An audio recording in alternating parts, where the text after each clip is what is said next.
Come on. We got another one. We got another one.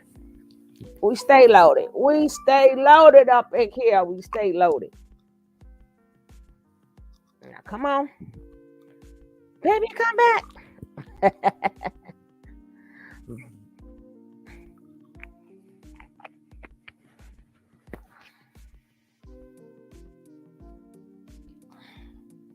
We stay loaded up in here, up in here. That's right. And a new one, a new one. But we stay loaded. Y'all know how it is when you talking that good stuff. You know how that go. You know how they go. Well, we got. I told you I had some stuff lined up. I was already ready. I know, right? I was like, what the?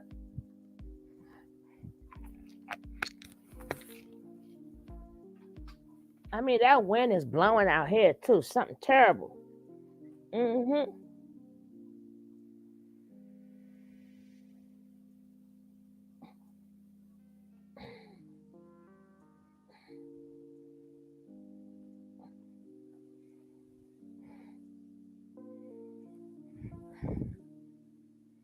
I know, right? They be censoring us.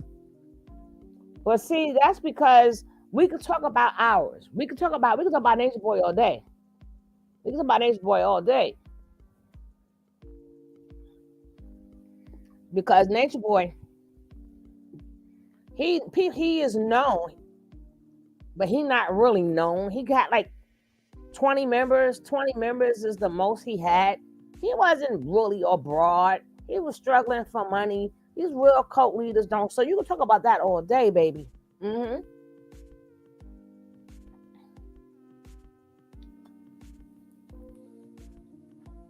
Thanks, love. Thank you, above you. Thanks for dropping by. Good to see you.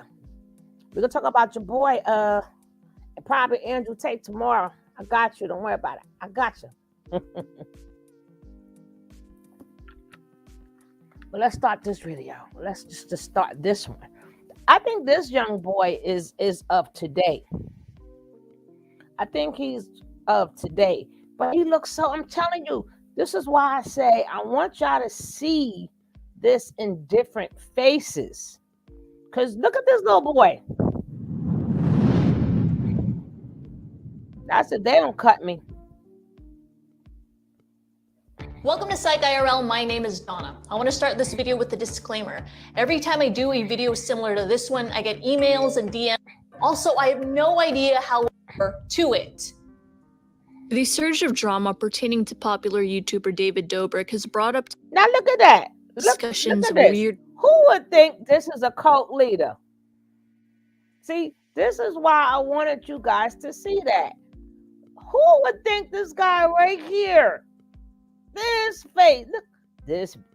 He got the cutest little baby face. Say baby face. He got the cutest little baby face. But he's a cult leader. This is why I said I want you guys to see it with different faces. Because who wouldn't want to roll with him? Who would not think he's an okay, cool guy? Think about it. Who wouldn't think that he cool like that? He cool like that. Yeah, I can roll with homie. You might even think I'm going to get over on homie. I could get over on him. He look like a dumb, diddy dum, dum, dum, diddy dum, dum. But I keep telling, don't be letting them smiles fool you and stuff. Mm-hmm. Mm-hmm. Stop letting these people fool you. Okay, baby.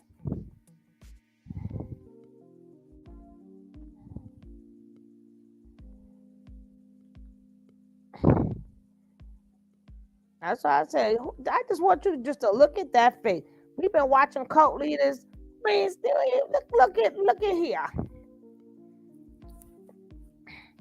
This is why I tell people when they be putting the fair use thing, I be telling people it don't matter if you put the fair use or not. It's still gonna get your behind anyway. Now we're gonna try it again, but again, look at this cult leader. that nice little face right there. Don't he make you want to pinch his cheeks? Hello, how are you? Welcome in, Uma. Practices and group dynamics pertaining to the ensemble called the Vlog Squad. The Vlog Squad is a group of content creators best known for This video comes from Internet Impact. You know, you gotta give the shout outs, even though they could still get you too. But we're gonna do some more on this young man. Don't worry, we got you, David. We on to you now, David Dobrik. Their extreme stunts, pranks, and giveaways. Dobrik is usually classified as the mastermind of the group, seeing as he is often behind these extreme ideas. Hey, sweetness. The YouTuber also surpasses his counterparts in terms of follower count. The public opinion has been effectively split down the middle on what constitutes normal behavior and expectations when joining such a group. On one side, you have those who call out the Vlog Squad for cultish behavior, and on the other, you have those who see the behavior as routine in a group such as this one.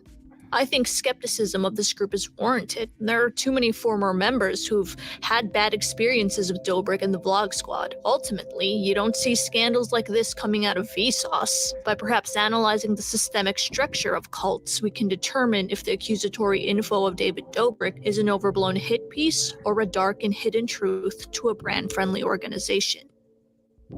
Don't you want devoted followers who leave their families for you, give their money to you, give their bodies to you, give up their lives for you, consider you God, and will kill for you? Don't you want to become a cult leader? It would kind of be impossible for me, a third party, to confirm or deny the classification of the Vlog Squad as a cult. The other day, you gave me some advice. You told me how to take my music career to the next level, and I decided to take that advice. By getting a face tattoo? I was kidding. Did you get a face tattoo? I did. Oh, thank God. You scared me. It's right here. Obviously, members and former members have access to information outside individuals cannot attain. What we can do is examine the information that has been released publicly from former and current members and infer if the Vlog Squad has similar characteristics to these organizations. Are you Jesus? I am Jesus, yes. No, you're not. Although I do not think Dobrik had intentions of assembling a cult, the environment the group was in are the Oh, look at here.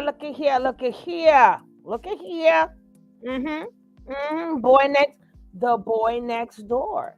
This is the type of kid that, you know, you can come to your house and chill. You ain't worrying about it. perfect conditions for one to thrive. I was in this hospital one time visiting my aunt, and I remember looking out the window and thinking how strange it was that a building for the Church of Scientology was directly across from the hospital. I later learned how ideal this was for the church and that the location and environment play an important role in cult recruitment.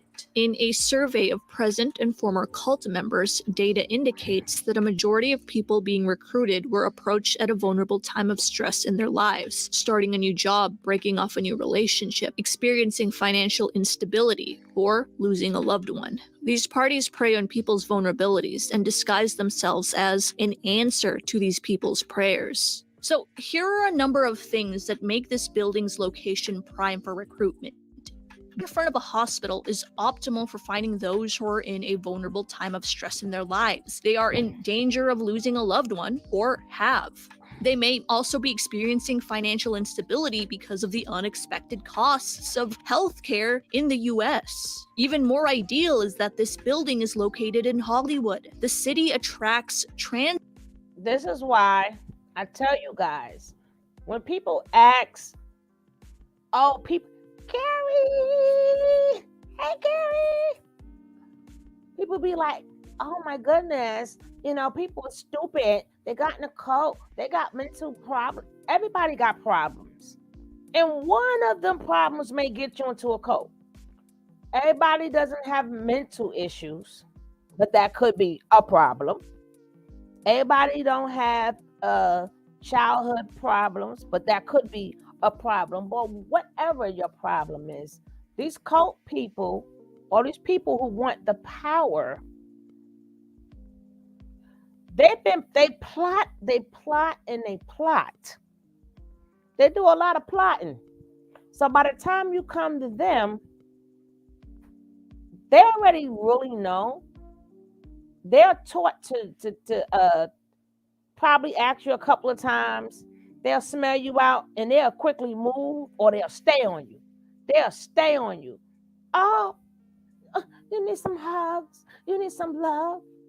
And guard this and guard that. And let's pray for you. We like a family here. We just love, love, love, love, love. You gotta be careful of that word too.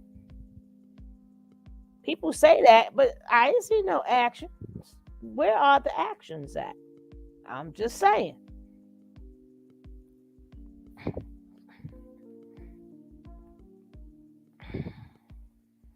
Transients ready to make their acting dreams a reality. With this territory comes a number of vulnerabilities Scientology is ready to take advantage of. We ain't talking about Scientology. Into the industry with TV actor Gino Montesinos. In this workshop, you'll find out how to get an agent, how to get a manager, how to get in the Screen Actors Guild. So you may pay $20 to $30 and go to this workshop where you think you may be meeting a TV actor, a casting director, an agent. But again, we've seen it. We have seen it. They get you to subscribe to something. Thank you, Kichi. Peace and blessings to you. They get you to subscribe to something. So that's how they start generating money. Like I said, they know your weakness. They look for your weakness and they offer it to you. So whatever your weakness is, y'all guys gotta start saying it's not a weakness. If you're alone, stop making it a weakness. You're just alone. That's it. I'm happy alone. Stop making people make you think otherwise. Stop. That's what I'm saying though, Coffee. Stop making people make you think otherwise. Whatever you is in your life, just live with it. Because that is your strength. Your strength is your weakness. And it's how they get people. You know, people are supposed to, if you in the hospital, you know, you're supposed to go walk on up in there and do what you got to do. But they take it as, oh, let's get them, let's catch them, because we teach them, even though this is not about Scientology, they're just using that as an example. But again, a cult is a cult. A cult is a cult. I don't care which fashion or form it comes in, it's a cult. Yeah, I had a friend that would love bomb me and get evil once I chose not to follow their rules. I was never a follower. You got that right, Chrissy Pooh. You need to, oh my gosh, I forgot. I gotta drop Chrissy's song because her songs is supposed to be my intro music. It's supposed to be my intro music. I like to play her songs in the beginning. That's my intro music to give you guys a couple of minutes to come in here. But my girl Chrissy, I have to check her out because she is making some music. When she get big, she's gonna remember us. And pay attention to what is being said. People don't like to go with their gut feeling anyway because they beat down. They're beat down, so they forget their intuition, and they forget, because you know how they say when you desperate in your mind, you desperate, and in your mind they can help you. I've been meditating all week, took time off of all social media. Allah can deal with me. Things are coming and I'm preparing myself. Baby, Geechee, you was never lie.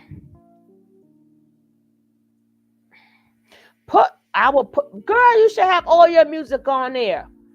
Put all your stuff on there. So maybe later on tonight, we're gonna go on the Sugar Babes, and we're gonna support it. We're gonna play your music and we're gonna support it, sis.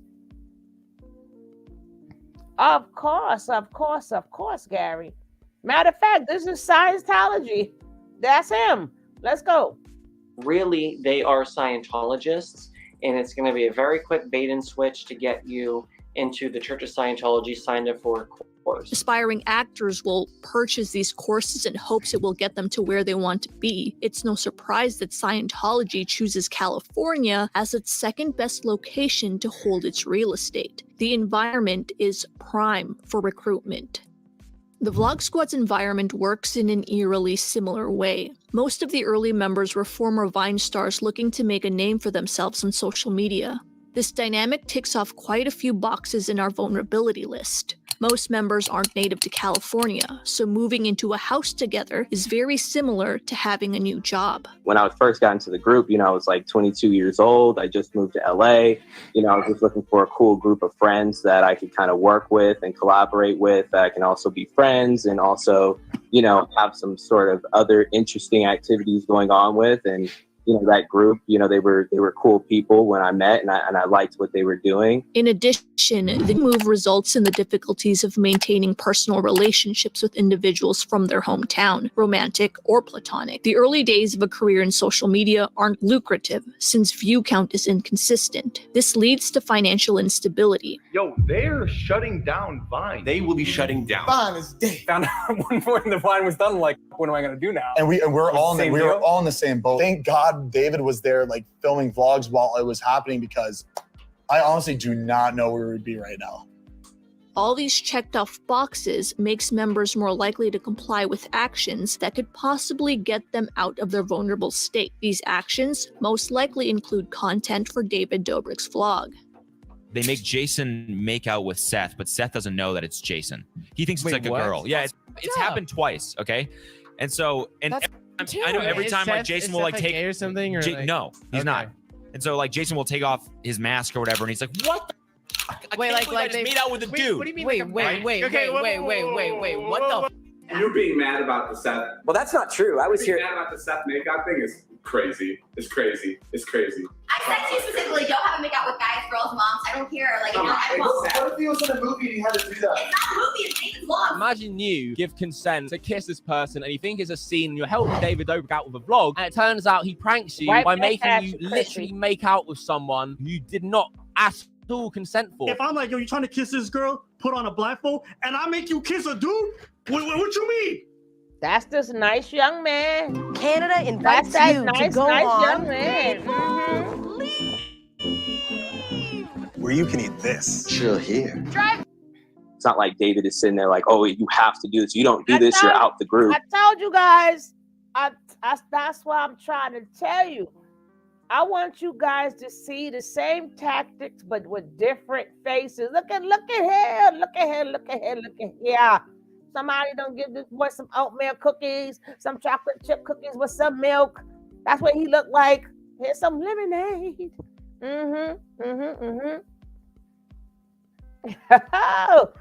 Ooh. And these are of today. They cut me off last time when I was doing them before, but they ain't gonna get me today. Of course. Yeah, of course. It's kind of like an unwritten thing where you see a pattern of people saying like, "Yo, I'm uncomfortable with this. Hey, bro, like this isn't really cool." That all of a sudden they just disappear and then they're not videos anymore. If I do this and David gets views, I get shouted out in the vlogs. This will help me financially, gain me respect from my coworkers, etc. Notice other individuals who do the most humiliating stunts. Jason, a 40-plus-year-old man that has to provide for his kids, is often obedient to these things. And Jonah, a new addition to the vlogs, introduced by another member, is as well. Jonah.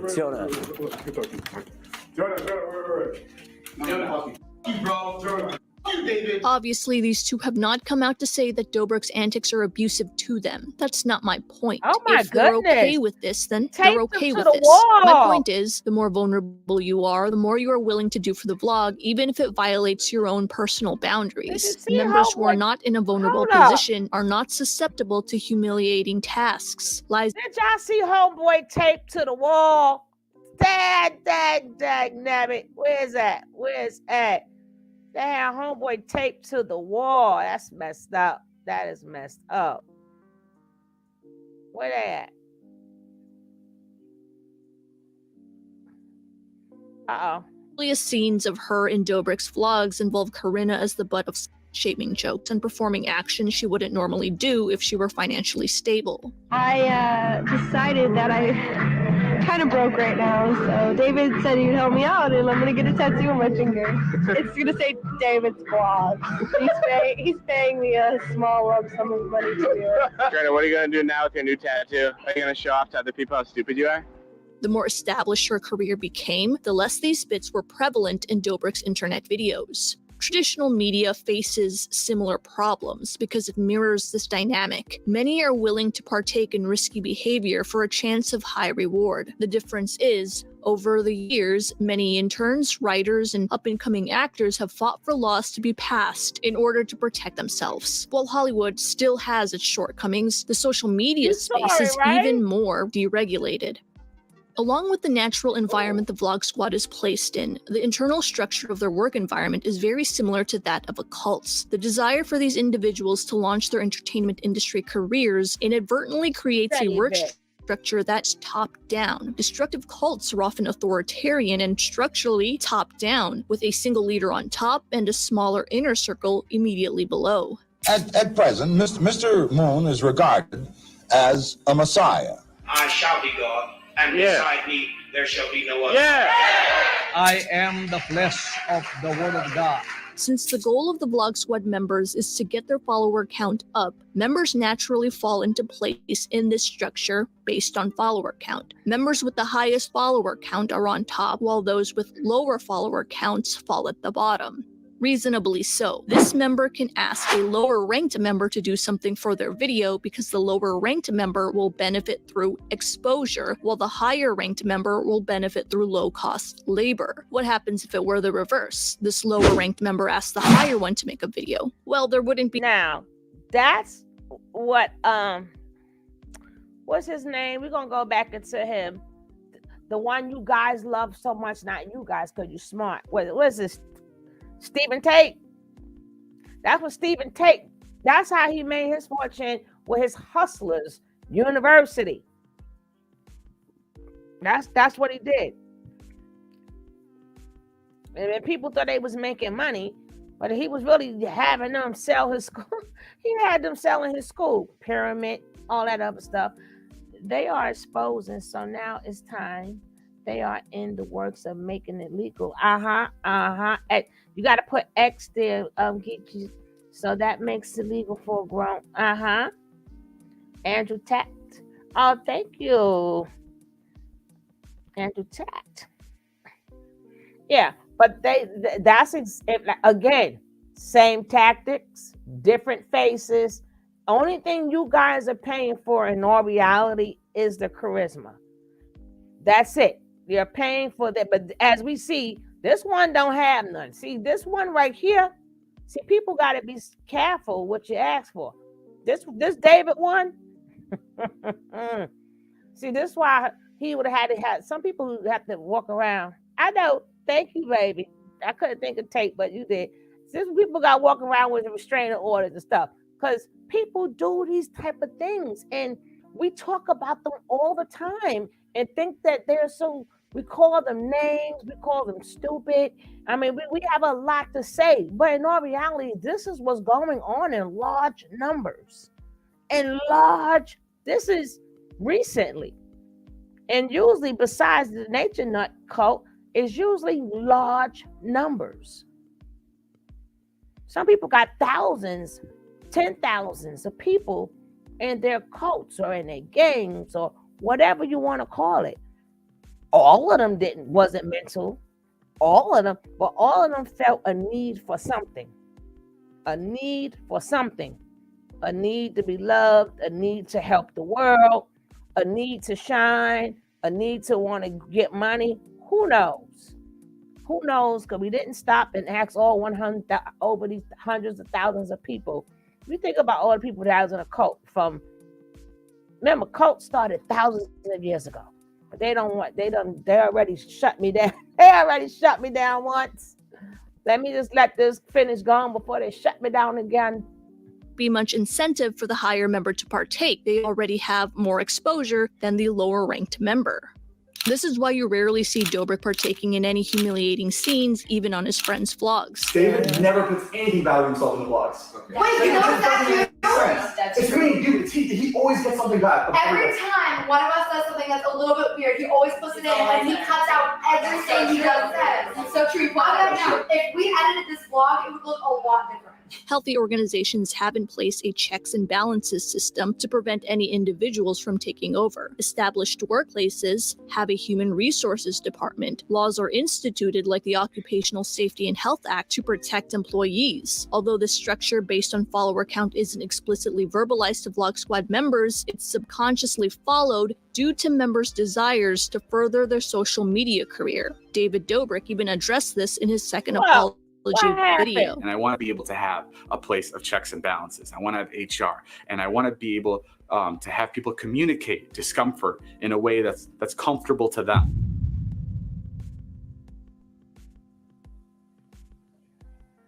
On this channel, we've painted Dobrik like a modern Frank Abagnale, able to persuade anyone with charisma and charm. These characteristics have been key in helping him climb the influencer ladder using tactics similar to Jake Paul, yet remaining a likable figure to viewers. Though helpful, charm and charisma are not enough to control a group. Think Tyrion Lannister versus Daenerys Targaryen. One can persuade those around him, while the other persuades a whole nation. How does a person actually gain control of a mass of people? And does Dobrik's ensemble fall into this trap? He was most interested in talking with me about his experience of shock at how easy it was to con people, how easy it was to manipulate them, how easy it was to get them to give up their money. What was so fascinating to him was that many of his followers were young adults and full-grown adults who had been very rebellious people. And here he found them so willing, once he had conned them with his smooth talk, his soft sell, his "I'll love you forever, you're mine, we'll make this perfect new order," how easily he got them to obey and do anything. Yeah, scary. In Edgar Sheen's book, Coercive Persuasion, the process can be done in 3 steps: unfreezing, changing, and refreezing. If you've watched any cult documentary, you'll notice the organization living wildly tiresome lives. It seems counterintuitive when you want people to stay in the group, and yet they do. Well, Bhagwan asked that we meditate at least once a day. There are like 108 different meditations that are available to do. Hold up. For us now, at this point on the ranch, work is our meditation. I ain't seen carbonation do not. They didn't make a not nothing. Nature not. I didn't see you make a not nothing.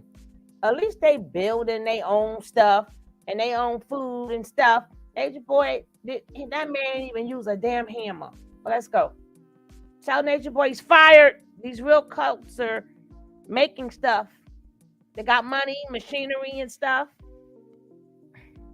This is purposely done and refers to the step of unfreezing, which is disorienting an individual so they're more open to accepting a cult's new way of thinking. This can be done in a variety of ways, but the most common is through physiological means like sleep deprivation. Members of the Unification Church International eagerly participate in a special campaign to clean up a very dirty New York City. Many are also fed low-protein and high-sugar diets or starved. Several papers back this method. For instance, when one is hungry, they are more likely to make brash decisions. Although I don't think Dobrik does this on purpose, the hustle lifestyle of trying to make it in Hollywood certainly causes people to live in such a way where unfreezing unconsciously occurs.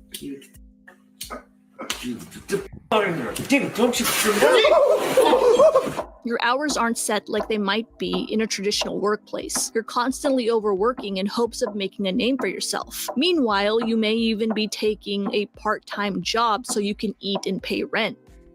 While the person is being broken down, they are often bombarded with ideas that they are seriously flawed. So you can imagine my excitement when my grandfather took the school report and read it to the 500 members of my community at dinner. And then he said, "We don't want women like you." My stomach dropped. I turned bright red. There was air being sucked in my nostrils, but I couldn't breathe. See, my school teacher had written in my report a sentence that read, Lilia demonstrates leadership skills, which could be useful for when she's older. Uh-oh. And my grandfather humiliated me for hours. And this would become a common theme throughout my life. Sure, bits on Dobrik's channel are framed as jokes, but they always take a life of their own outside the vlog. We both got this for you. We kind of pitched in. All right, come out. Nick, look, I got you a girlfriend. Kidding me? Another girl? Look at this. Yes! This is Christine. This is Big Nick. I'm Nick. Oh, that's adorable. Not everything has to do with doors. Like, I just want you to look at me like a normal person. It also got to a point where people would recognize me in public, and then they would make jokes like about me, and I'm like, dude, like, I don't know you. It seems like your time in the vlog squad, they made you the butt of the joke a lot. And that probably started to bother you, you know, and like, it's like everybody all of a sudden not giving you any respect. Once these flaws are internalized, they may be used as blackmail or a preventative measure to keep one in the cult. Here you see Jeff Wittick hint at dirt he has on a former member who shared his perspective of being in Dobrik's crew. I know Big Nick came on here, and I mean, like, again, I don't want to have fucking problems with Big Nick, but yeah, he was caught doing some sketchy stuff. And Baby face. I'll just tell you the story. We had like an Easter egg hunt vlog on you see, now I feel like a rat. Right when Dobrik released his second apology, this former member conveniently says he accepts the apology. Now, obviously, no one knows the truth except for them, but one can't help be suspicious because of this exchange. I'm not an inmate. As of now, you are an inmate. I was dating this girl, and I'm gonna ask her to. The next steps to gaining control of an individual is changing. Once a person is broken down, it's time for their reality to be changed into that of the cults. So change essentially means the process by which new information is given to the newly broken down person. That can be done through monotonous chants, lectures, and church services. In this stage, cults are able to change their frame of reference through their dogma, making some actions okay in the mind of members. For example, most people in the Western world believe in the equality of genders. Both men and women should be paid the same for the same amount of work. Jobs shouldn't be able to discriminate against someone based on their gender. Let's change the frame of reference to that of a religious one. In the Catholic Church, women aren't allowed to be priests. Despite many of its members in support for equality, this exception to the rule happens because the religion has been able to change the frame of reference. Let's look at another religion. Look at how confused people are at this TikTok. I don't shake hands with women for religious reasons. Yeah, for religious reasons. In that case, I don't think I can speak to you anymore. Why? One group says to respect religion, while the other claims that this is sexist. Social media and Hollywood are very similar in how they change an individual's frame of reference. Here, there is no need for lectures or chanting. There is also no one leader that cultivates the dogma of how things are run. Instead, the dogma is upheld by common knowledge of the industry, coupled, of course, with an individual's vulnerability. If you want to succeed in Hollywood, you either do as you're told, because if you don't, someone else will. No one is forcing you. Although that sounds okay in theory, this dogma has resulted in rampant child abuse. For instance, 16-year-old Judy Garland, starring in The Wizard of Oz, was forced to take diet pills and smoke cigarettes so she would lose weight. Because that's just how it is if you want to succeed. Similarly, there is a dogma in social media that is also upheld by common knowledge of how that industry works. This dogma has been able to change the frame of reference in Vlog Squad members, causing them to perform acts they wouldn't normally do. These acts may violate their personal boundaries and even the law. That dogma is, do it for the views. Arguably, dogma upheld by the public's common knowledge rather than the cult leader may be better at getting individuals to do what you want. For instance, this Vlog Squad member performs a dangerous stunt despite another member telling him he doesn't have to. He comes near me and he says, dude, listen, you don't have to do this. We already think you're cool enough. All right, you don't just doesn't mean anything. Kiki, yes. So you can get off the moped anytime you want. Jason saying that made me think to myself, holy crap, dude, I can't back out. This is because the new member wants to be integrated into the group, and he assumes that if he doesn't do anything view-worthy, someone else will. This is all common knowledge of how social media works. I'm doing this for views. But if this happened in the traditional space, it would be stopped immediately. This member was sent to the hospital that resulted in injuries from the stunt. When we got to the ER, when they took him into the room and they had a nurse look at it, she immediately called in another nurse and then another nurse. At the puncture. Yeah, at the puncture, because it was in a very bad spot. It was right by his spleen, right by his kidney. Ow. It was in a very dangerous spot. More doctors kept coming over and they kept asking us, when did it happen? When did it happen? And we're like, it happened about an hour and a half ago. And they're like, okay, the internal bleeding must not be that bad because he would have passed away an hour, about 30 minutes ago. Like, it was really bad. Wow. Like, it was bad. Like he would have been dead by now if it was any worse. Not only does this affect the Vlog Squad ensemble, it affects their fans as well. There was an instance in a vlog that was painted as normal at the time that probably shouldn't have been. Even I thought it was normal because that's the frame of reference in the vlogs. People are doing things for views. 19-year-old Tana Mojo and 44-year-old Vlog Squad member Jason Nash decided to collaborate by doing a video where they would go on a date. So far, there's nothing wrong with that. There is an age difference, but both are adults and it's for work. The problem arises when the cameras are off. They were in the dressing room together. They were shooting some kind of a sketch and the cameras were off. I've said this in my vlog before, and Jason felt something. Jason was like, "This is my time." And he leans in for a kiss. He just kissed me in the dressing room. I don't know what's going on. I really thought this was a fake date, and I think he just made it a real date. He just kissed me. I pecked you on the lips. You kissed me. No.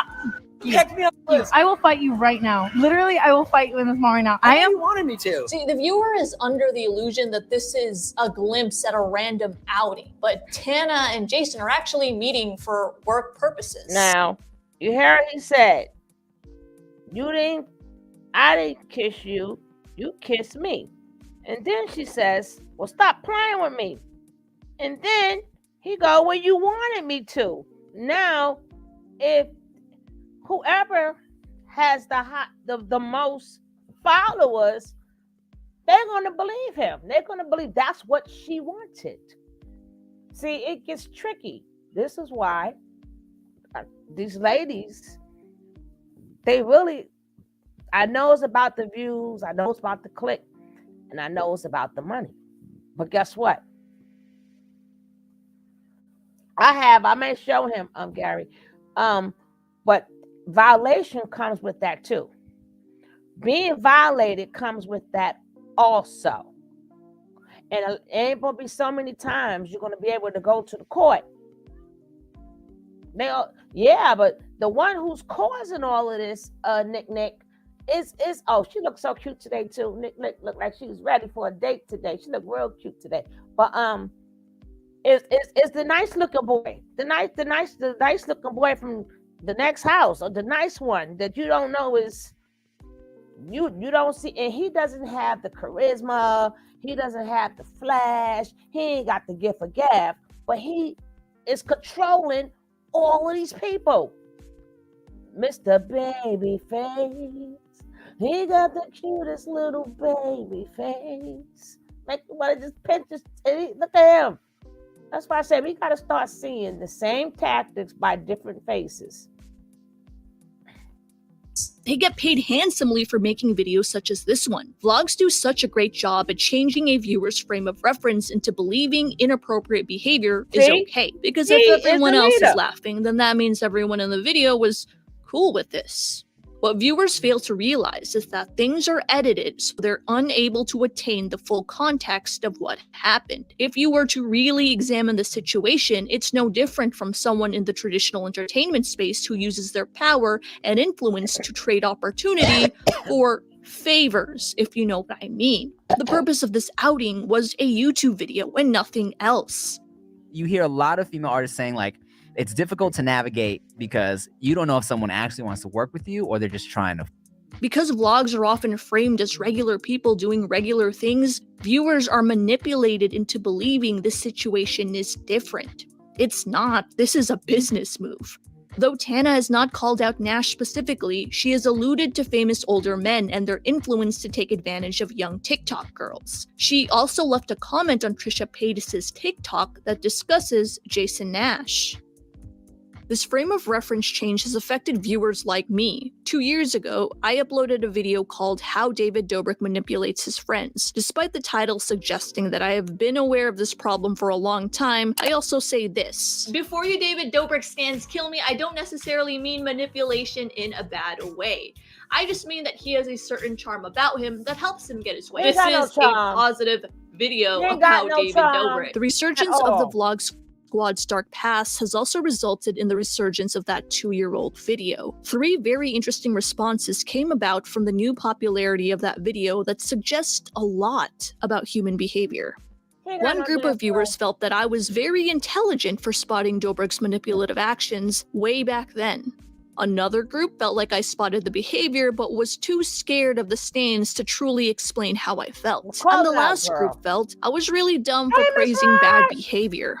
Now, despite answers varying, there's one thing all responses have in common. That is, they assume that as a third party, you're able to see on the surface that a cult is a cult. Some even say that because I have a degree in psychology, I am supposed to know this. Unfortunately, that is not how psychology works. Psychology does not equal psychic. If that were the case, Dr. Todd Grande would be calling influencers out left and right before any major news outlet did. No one does that. That's not how the world works. It's hard to spot a cult as a third party unless former members come out against the group and you're able to piece evidence together. Still don't believe me? Think of the most intelligent fan base that you know. Definitely not anyone who has young viewers, but perhaps the most intelligent fans are those who watch educational content. Maybe people who watch TED Talks? Over 2 million people saw this video, and no one found anything out of the ordinary with it. Some of you, if you've watched this, may have found it eye-opening. You know, if you do watch the whole thing, actually, there really is nothing wrong with it. Well, the woman speaking is allegedly running a cult, conning rich white women into taking classes and even going into debt for said classes. It wasn't until videos surfacing done by BuzzFeed and Anthony Padilla featuring ex-members that these videos attain criticism. Even then, it has barely left a noticeable mark. This lack of suspicion does not mean the cohort that follows the TED Foundation is gullible. Mind control has nothing to do with one's intelligence levels. Instead, it's carefully targeted so that it plays on your vulnerabilities and desires. Have you heard of Krishna consciousness? This part is a crazy man. Do unto others as you would have them do unto you. Right, that'll work. A new and better life awaits you on our distant home planet, Plistonia. Makes sense. Being vulnerable and having desires is universal among all humans. In addition, the image we have of cults is extremely outdated, which is why some of you may have had a visceral reaction anytime someone called Dobrik's group this. But come on, if you saw someone approaching you like this, you'd run in the other direction. Even some of the modern news stories of these organizations paint members like an empty vessel hypnotized by some master manipulator. Smallville actress Allison Mack is pleading guilty. When I first came into Jeunesse, I had just come out of a relationship. It looks like she's a shell of the person that I met. She's facing charges over what's being called a sex trafficking cult, the group Nexium. There was an incident at my house. She and a friend of hers and this guy said, "Hey, I haven't talked to you forever. We want to stop by." And I hadn't seen her. She walks in. She was a different person. She walked in like she owned my house. Like literally, she owned my home. She walked in with her friends and they walked into the kitchen. I was like, "Hey," she was like, "Hey, how are you?" And then walked into my kitchen, started bringing out pots and pans and started cooking. I go, "What are you guys doing?" My friend Ethan's like, "What?" He's like, "We're hungry."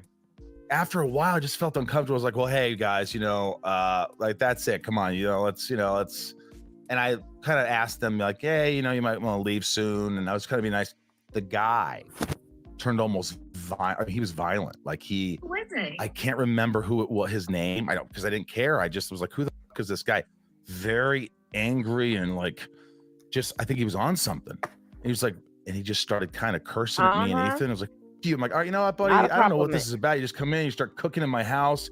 You guys don't even say that. Why don't you guys just go? Well, I'd actually like you to get the out of my house. I remember I was waiting for Allison to sort of jump in and say, I'm so sorry. No, he doesn't mean this. There was nothing. It was just like, it was almost like they were zombies. Oh, or SV. You're in the way of my dog. Get back. Why should I? Certainly, there must be something wrong with these individuals that they joined this group. Depression, troubled family life. Rational people like you and I would never fall for this type of manipulation.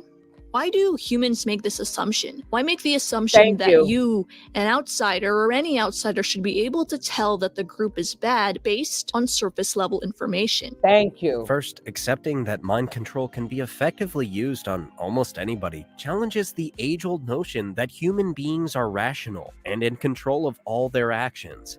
Second, we all have a belief in our own invulnerability. It is too scary to think that someone could take control of our minds. We all want to have a belief in our own ability to completely control our lives. You see, if we admit this wasn't obvious from the beginning, we'd be admitting there's a chance that we too could be manipulated.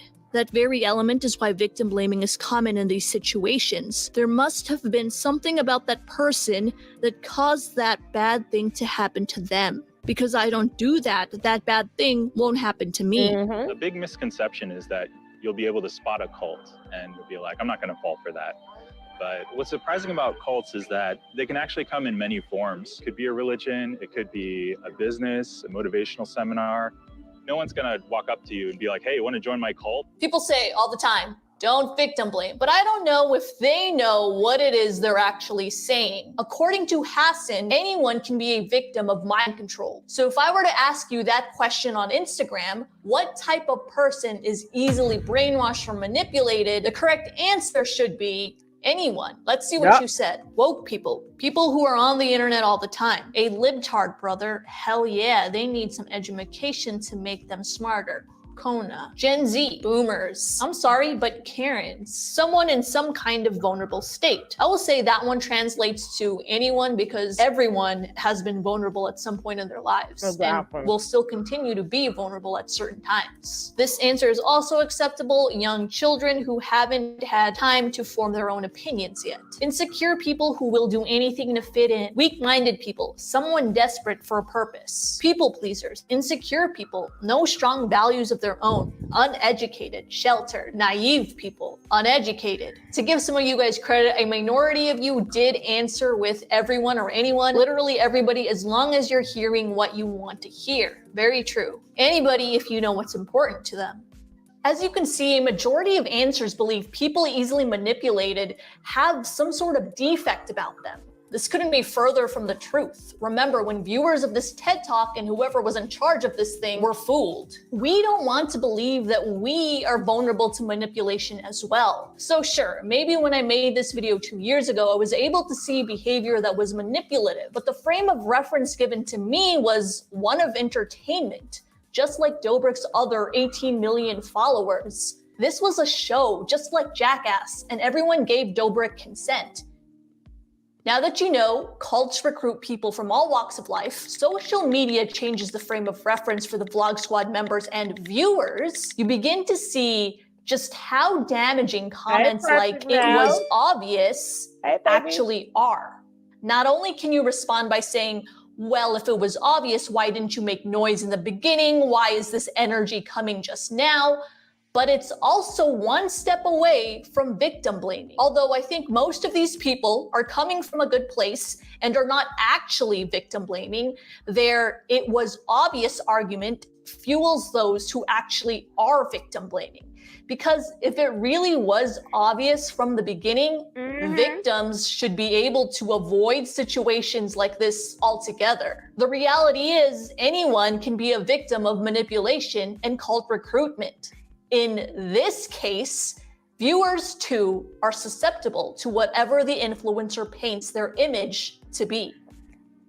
One more frame of reference the viewer is introduced to is the friend group. Vlog Squad, Team 10, and the Hype House. What do all these groups have in common? Well, they're all friends who moved into and they make content together. They've also gone through some sort of scandal where their leader was accused of either manipulation, bullying, terrible work conditions, or all three. Is this a coincidence?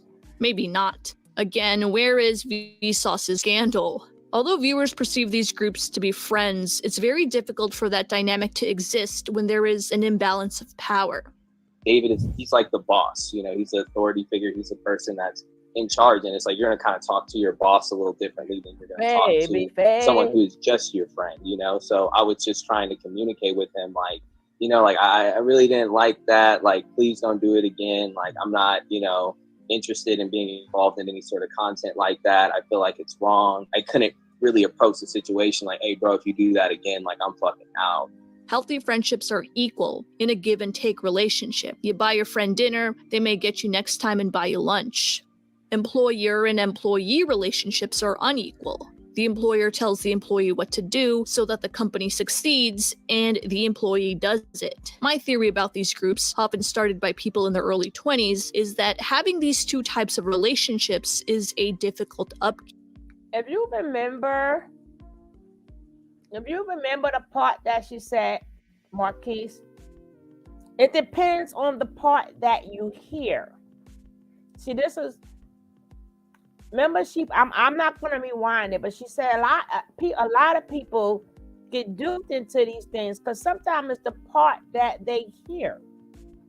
See, we have to learn about these things, you know, so it's not really about our opinion. It's about, I'm showing you how people get duped in, and she specifically said what they want to hear. So even though people say we warned them, that doesn't mean they watched us. What if they was just watching him? What if they didn't see the abuse and all they seen was the oh, the waterfall is so beautiful. Oh, we're gonna go, yeah, perception.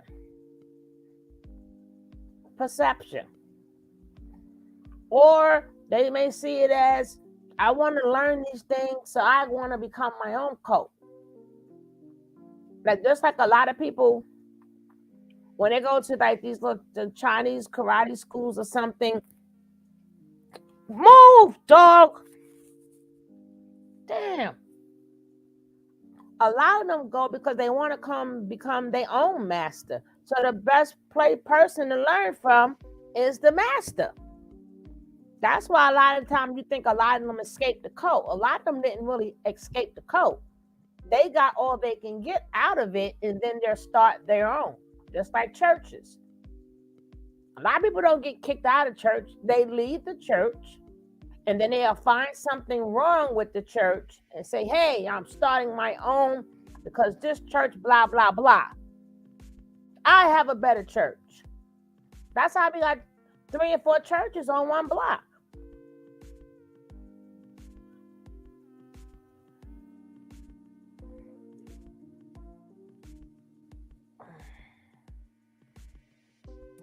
Well, we're not talking about carbonation right now, or maybe you should let us, or maybe you should have mentioned carbonation. Marcus, we ain't talking about carbonation. But if you are, let us know that you're saying carbonation.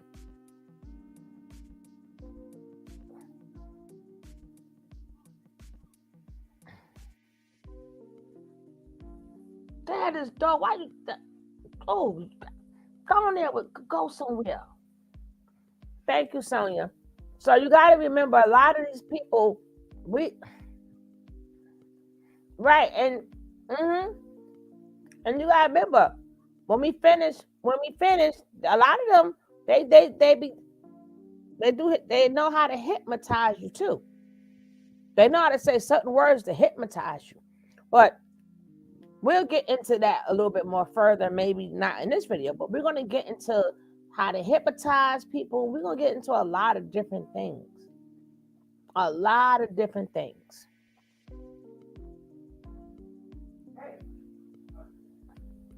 He done ate the daggone cat food after I gave you a whole thing. No. I can't take them.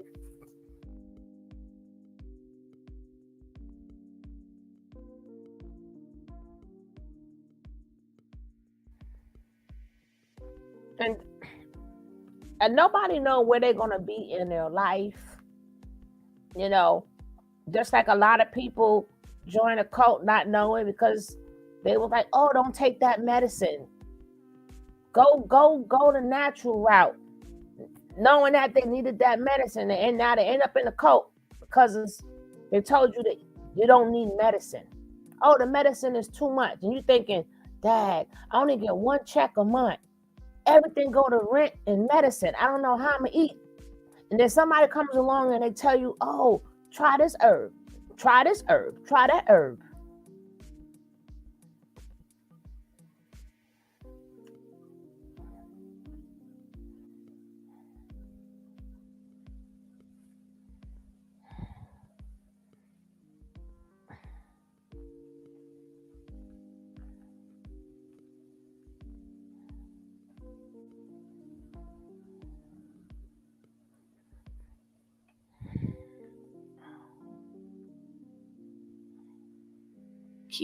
While David technically is not their employer, they are incentivized to do his bidding because of the influencer hierarchy we mentioned earlier in this video. While people on the top of the hierarchy feel like their friends are not being their friends because they won't perform a job, individuals at the bottom of the hierarchy feels like their boss is terrible and overworks them. The last step to gaining control of an individual, according to Sheen, is refreezing. The Iceman. Now, I know what the refreezing part is. I want y'all to learn the terminologies. Right? I ordered your roll. Over here.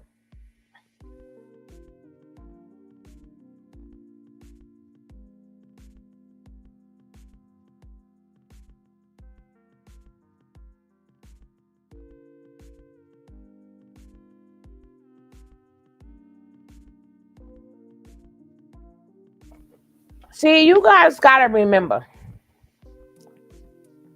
You could easily say the later members was informed. But what's the excuse for this? This guy has 18 million subscribers. Nature Boy didn't even have 1 million subscribers. What is the excuse for these people? They've been warned. They've been warned too. They see the abuse too. So if you could say Carbon Nation is small, what about these other cults that are much, much, much bigger? This man got 18 million people fell for it. So that go to show you it's much deeper than what we're saying. People desperate. People is desperate. It doesn't make it right. It doesn't make it wrong. But our job is for you to see their state of mind. We cannot understand their state of mind, but Nature Boy is that small compared to this baby face. This baby face ain't got no charisma. No, he don't got nothing. But they do what he say. So what about the people who's been warned there? Yeah, you got that right, Midra. You got that right.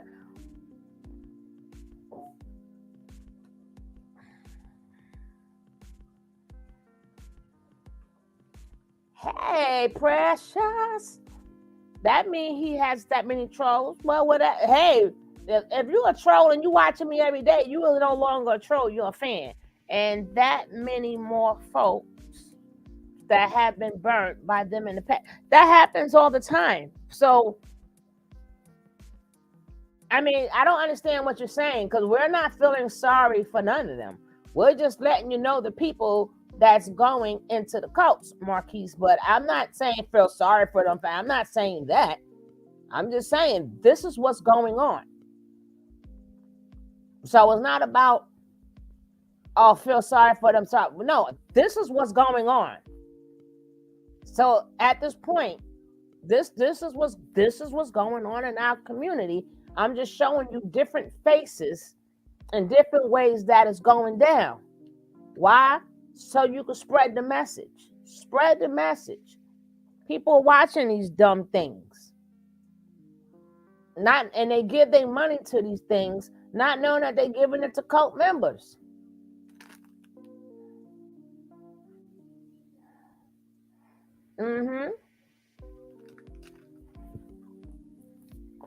Don't forget, guys, if you haven't hit that like button, please take this time out to hit the like. Please take this time out to hit that like button. I would gladly appreciate it.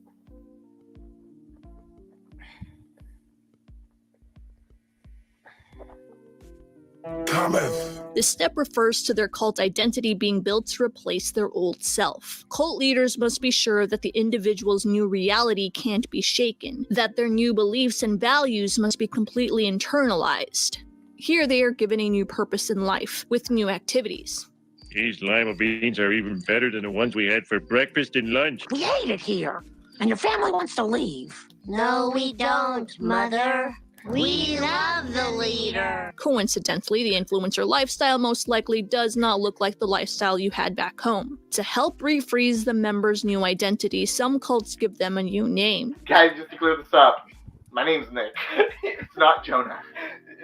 The reason they call me Jonah is because that's the first thing David said when I walked in. You know what you remind me of? You remind me of Jonah Hill. Jonah Hill, yeah. Jonah Hill. You're really odd to me, like in a really cool way. Many also changed the person's clothing style, haircut, and whatever else reminded them of their past. The reason why he didn't want us to make YouTube videos solely because he didn't want the characters of his vlogs to kind of like lose track. We all had a certain track in his videos, like a certain live track. Yeah. And he was worried that our videos were gonna kind of like show a different side of you, maybe? Show a different side of us.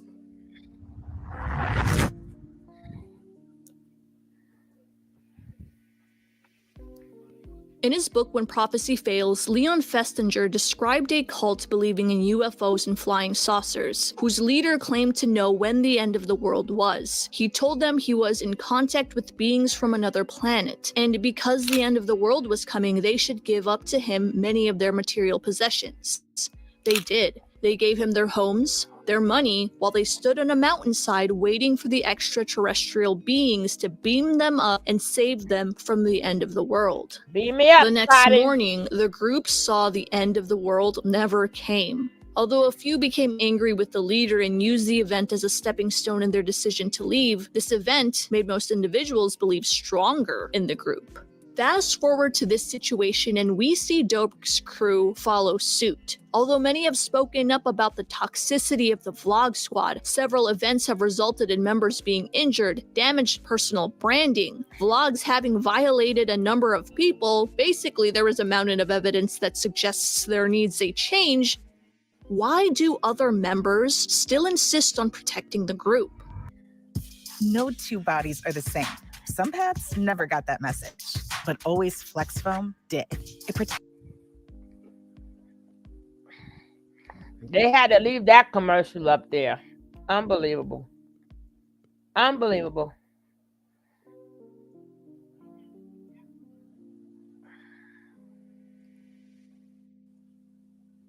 When the story of Seth Francois and the kissing prank without consent first began to pick up wind on the Frenemies podcast, their first line of defense was a video by Scotty Sire, a member not even involved or accused to be involved in a prank. Not only was it strange that a group member decided to address the situation unrelated to him, Sire often used language that was collective. Typically, the Vlog Squad does not address rumors and lies. And we know who we are. We know our character. We know we're good people, and we know it's not true. But all right, we're going to distance ourselves from you now. The video was promptly deleted after receiving backlash. This video was probably the only apology or addressing criticism video where I've seen that the friend made it, and not the actual individual being addressed. In addition, Sire glossed over numerous points the public demanded answers to. It's extremely strange that Sire doesn't see the people he once called friends publicly speak against the Vlog Squad as a red flag. Some of these former members don't even like each other, but their stories line up. Even Jeff Wittick, who was slammed on an excavator during a stunt, continued to see the group's actions as normal. Sure, he's asked David for reparations, such as wanting to see him skydive, but no safety changes to the group. Dr. Amon was like, he brought up a lawsuit, and I was like, no, like that never crossed my mind. Like what we were doing was dumb, and I'm dumb for putting my life in David's hands, and what David did was dumb. But see, just the way I was raised, exactly. You know, maybe it's a good thing, maybe it's a bad thing, but I'm loyal. Despite being provided with countless evidence of their group's wrongdoings, members tend to defend him no matter what. This strengthened belief can be explained by what Festinger calls cognitive dissonance. When it comes to cults, Stephen Hassan believes it can be better explained by a similar concept called the bite model. The research into cognitive dissonance theory is robust and is used by leaders to control the group. To put it simply, the theory states that humans need to maintain order and meaning in their life through their thoughts, behavior, and emotion. If there is a discrepancy between those three things, dissonance occurs and causes us to find a way to reduce it. For example, let's say you're a smoker and perhaps you behave in a way in which you have a cigarette 3 times a week. You then come upon some heavily researched paper that convinces you all of the negative side effects that comes with smoking. This very event has led to a discrepancy between your behavior and your thoughts, creating what is known as dissonance. You know smoking is bad for you, yet here you are smoking. In order to reduce this dissonance, the individual can change their behavior and stop smoking, or they can change their thoughts and convince themselves that smoking 3 times per week isn't as bad as smoking every day. According to Festinger, if you can change one of these, the other 3 will follow. This is what makes cults so effective in controlling their members. Many are forced into living situations that control their behavior, which likely leads to their thoughts and emotions following suit. Taking what we just learned about cognitive dissonance, or in this case, the bite model, we can easily see how a leader keeps a group obedient. If you're able to change one of these, the other 3 are bound to follow. Look at behavior control. It's no coincidence these groups always move into some sort of commune together in the middle of nowhere. July of 1981, an organization known as the Rajneesh arrived in Central Oregon at the community of Antelope. Cult leaders want to control your routine and lifestyle so your information, thought, and emotion become aligned with the groups. On a smaller scale, you can see this in a church service for Scientology. There is footage of the congregation literally playing "Follow the Leader." All you have to do is follow the command. Shall we begin? Yeah. Sit in your chair. It's easy enough, isn't it? Sit in your chair. Very good. Sit in your chair. Very good. Sit in your chair. All right. Sit in your chair. Okay, here's the next one. Oh, switching it up. And here's the next one. Oh.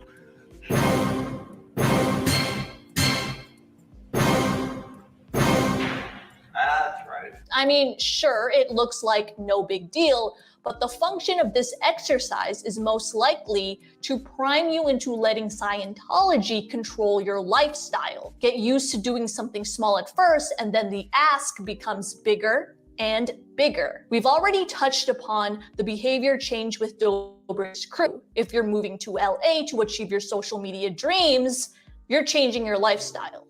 In the bite model, Hassan has added information control, which is the regulation of information available to members. Scientology, for example, discourages new recruits from researching anything about the organization online, and that if you want to know something, you must get it directly from them. Like, what do you guys recommend? Like, should I research shit and like? Definitely not. It's the worst thing you could do. It's the worst thing. Especially in Scientology.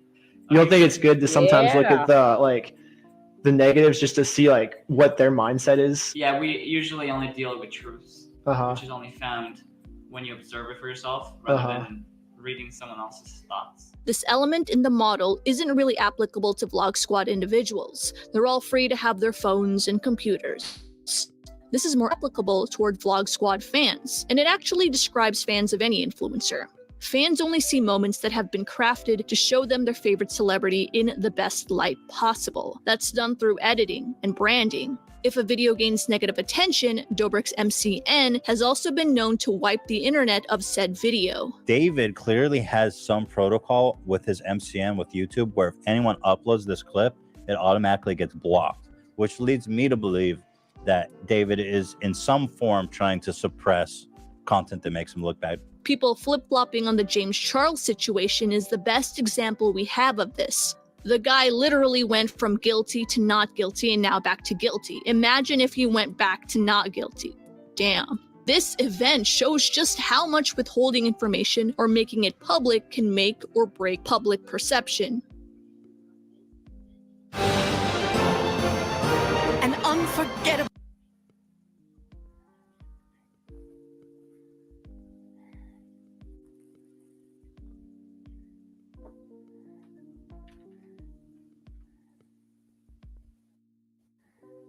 Thought is the next thing leaders take control of. Using our smoking example, let's say a cult's doctrine requires you to smoke. You begin developing breathing issues as a result, leading you to doubt the doctrine. It is essential for a leader to be in control of that member's doubt before it leads them to leaving. This is done through thought-stopping techniques like chanting and incorporating a new language system. Unless Dobrik and crew have a secret ritual we're unaware of, they have not been known to do weird chants. Just for your knowledge though, you see this when Scientologists harass people who have left the church. They aren't chanting per se, but they speak loudly and call whoever they're harassing suppressive over and over again. This technique makes it so no outside information is able to penetrate their chants. Criminal, go back to Germany! Nazi criminal, go back to Germany! You're not welcome. Go back to Germany!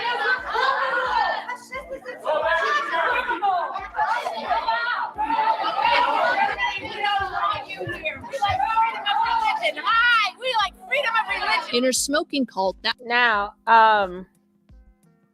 just in case y'all didn't catch on to what went on, that's one of the tactics that they do. So the people that you hear that's yelling are really the bad people. The same way, like if because y'all all watch Carbonation, y'all leave Carbonation, they always make the person that's leaving the bad guy, but they ain't got the money to do it the way Scientology do it. Scientology allegedly, all this is alleged. They allegedly, they hired like the news people. They put the cameras there. So that's why I said when people watch a lot of these news, you got to really research and see what is true and what is not true. You can't go off a interview because some of them set them things up and you'll think that the person is really a bad person, but you ain't no good, you did this. But in all reality, as we see, that's a setup.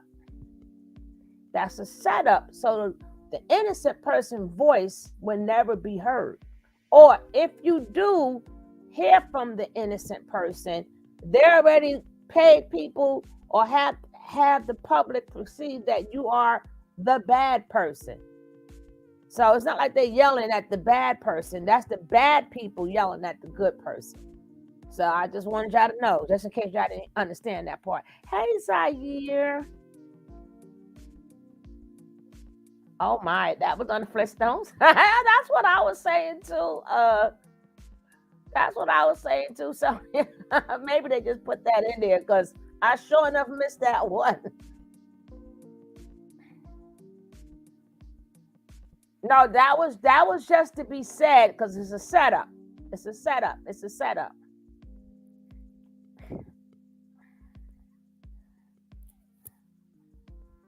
Exactly.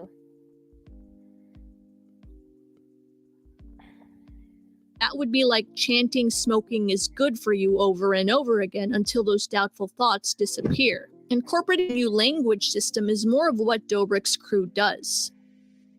Incorporating a new language system refers to using language to simplify and answer complex problems. In the Moonies, for example, they have something called a Cain and Abel problem. This is used whenever a member wants to question and doubt the group. When that member expresses their doubt, higher-ups will solve it by usually saying, "Oh, that's a Cain and Abel problem." The member will then be instructed to copy their mentor, as this will solve their doubt.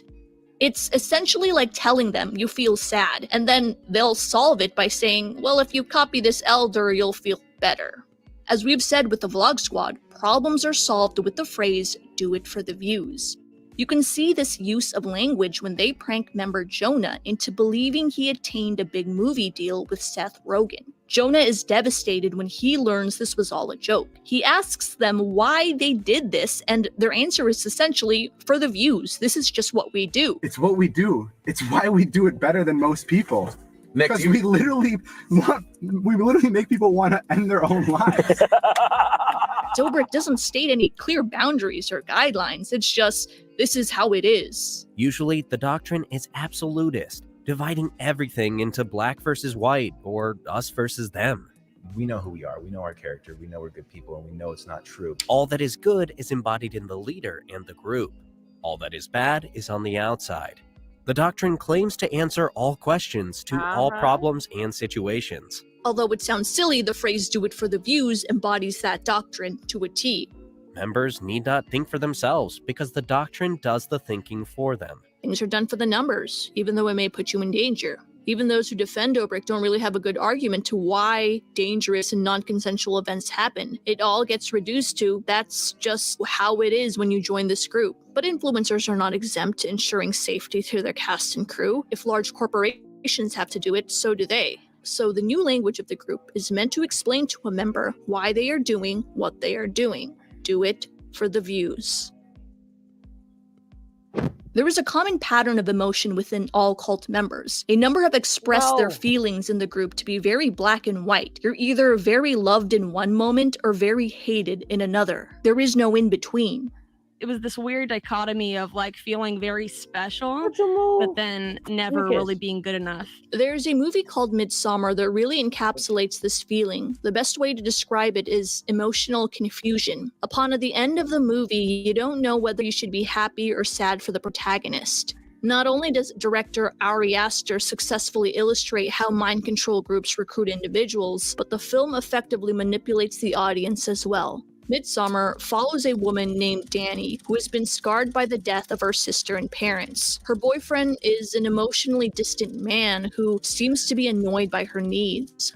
Though he was on the brink of ending the relationship, he reluctantly makes the decision to extend it because of this recent tragedy. Along with his friends, the couple decides to book a trip to attend a midsummer festival in a remote Scandinavian village. At this point is where the viewers begin to be manipulated, reflecting what one may feel in a real-life cult. Dani is enthralled by the culture of this community. They welcome her with open arms and even give her the support her boyfriend doesn't provide. Despite this, their trip gets stranger and stranger when a cult member gets flirty with her boyfriend. There are ominous pictures everywhere, and death. There's lots of death. Whenever they ask to leave, something coincidentally happens that prevents them from doing so. Dani is bombarded by two simultaneous emotions, love and fear. As the Midsummer Festival progresses, their friends are sacrificed by the group one by one. Her boyfriend is manipulated into cheating on her with a girl from the cult. At the same time, the group is the one that comforts Dani from all the tragedy she is facing. This emotional confusion of love bombing and then fear is why viewers were torn in how to feel about the ending of this film. Some viewers were happy that Dani finally found a group that gave her what her boyfriend didn't. I'm not kidding, someone even made a romantic video that shipped Dani and her cult recruiter. The reality of this film is Dani walked from one abusive relationship to another. The emotional control you see in Midsommar is very similar to what Vlog Squad members are put through. They're given money, cars, and fame, so it's constant love bombing. On the flip side, they're put through dangerous stunts. Their reputation is sometimes ruined because they're put through something humiliating. And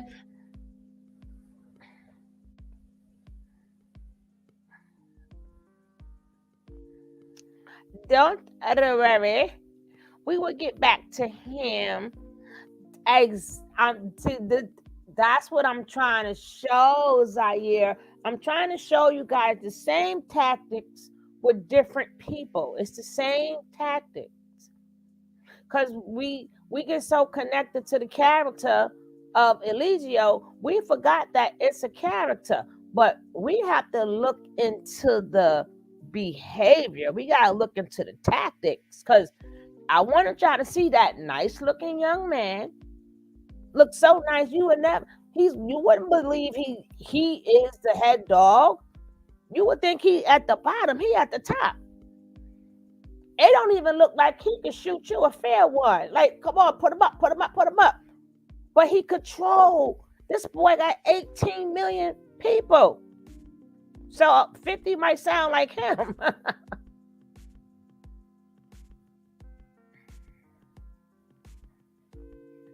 Are all cults abusive? I don't know. I mean, they aren't for anyone. I mean,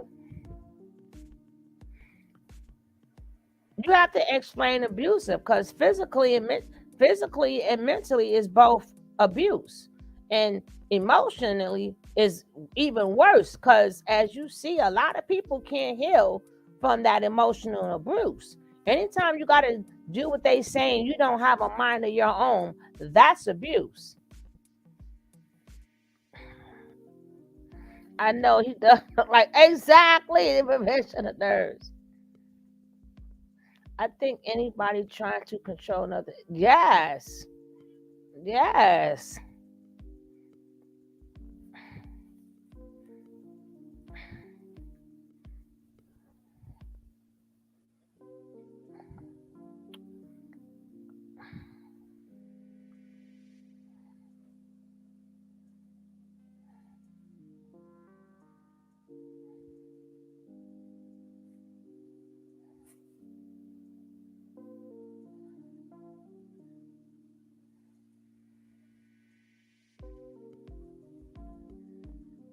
Let me see.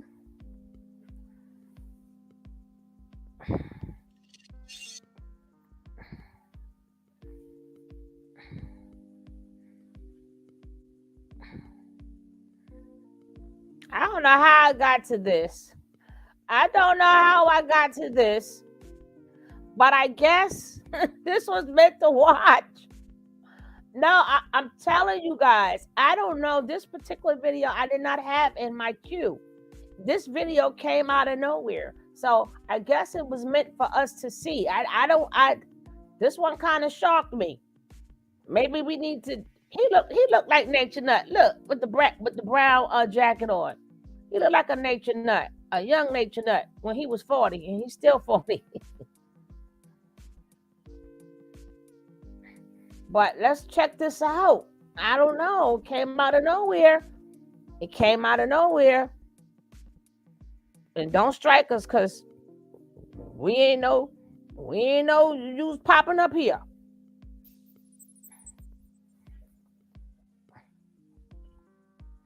Hey, I want to say Shabbat Shalom to everybody out there. Israelite and non-Israelite, it's still a beautiful Saturday. And I got the urge to make a video today, just reflecting on some of the things that's been coming out all together and all the people that's been speaking out, starting with the Rebel Alliance media from the beginning. I mean, they've been calling out Tazadakia and the practices of the ICGJC and the doctrine of the ICGJC. Oh, that's another. I tell people, hold on, because that is not what I had. I want to get back to what I had. I don't know how we get to him, but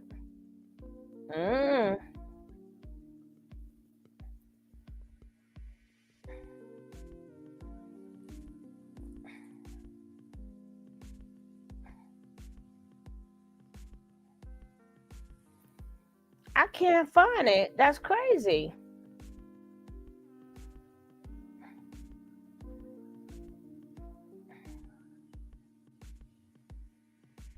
Okay, I got it. I found it. Yeah, exactly. Exactly. But that's because, again, a cult is a cult. A cult is a cult. A cult is a cult. And I need for you guys to understand that at all times. At all times. Stop wanting to join something. The minute you join something, little do you know you are in a cult. We all in a cult, maybe some way, somehow. But anytime you join something, you're in a cult. Unless it's like a group of people and you're there like having a meeting and they there to hear everybody's point of view and you gotta vote yay, yay, yay, nay, nay, and it's not what the dictators say. That's different.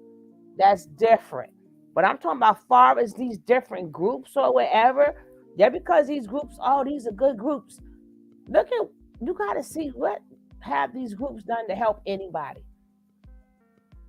They all say the same thing, oh, love and self-love and you got to be yourself and all these other things. I'm like, please stop it. Stop it. Stop it.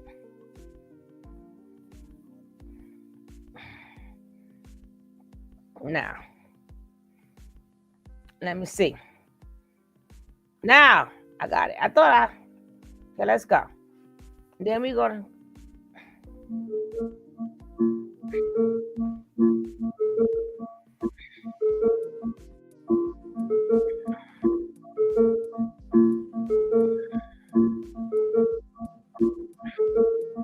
Don't you want devoted followers who leave their families for you, give their money to you, give their bodies to you, give up their lives for you, consider you God, and will kill for you?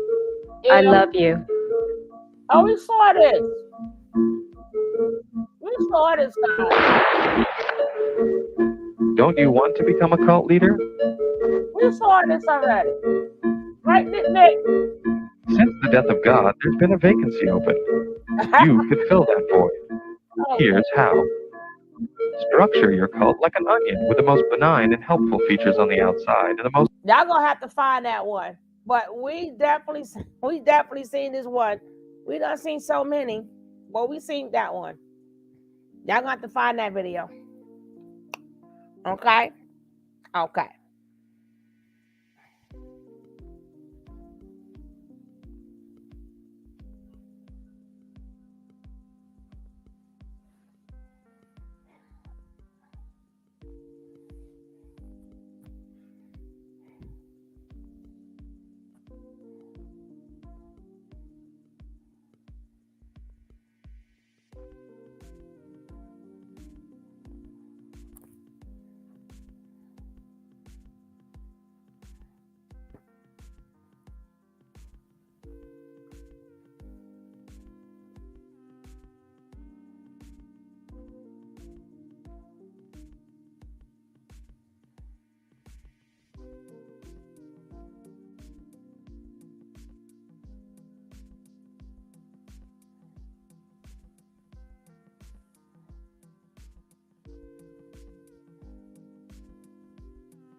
Oh my goodness. Hold on, guys. We may got to see this.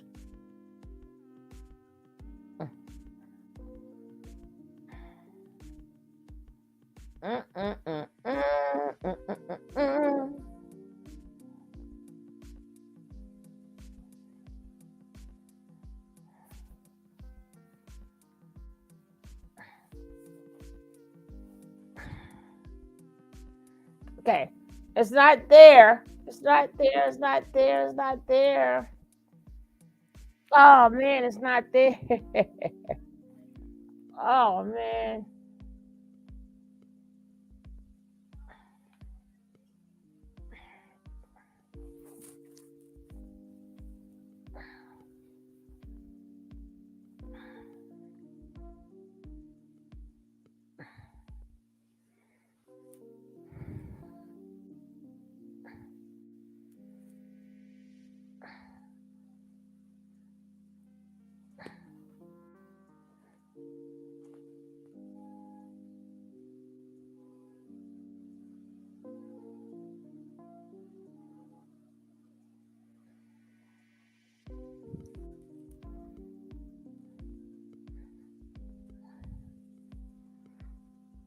I'm coming.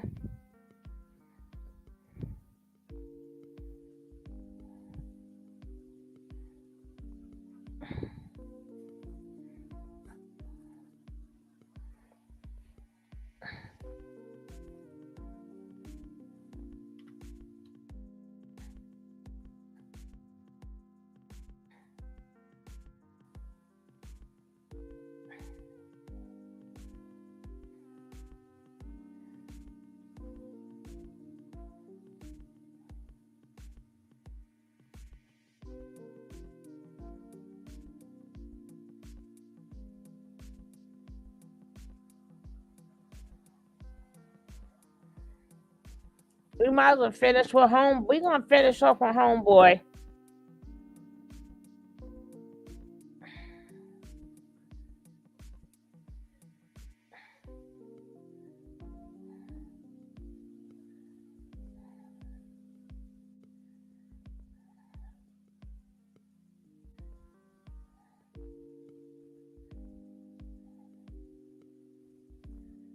Oh, he out of here. I want to get to the part I want to see.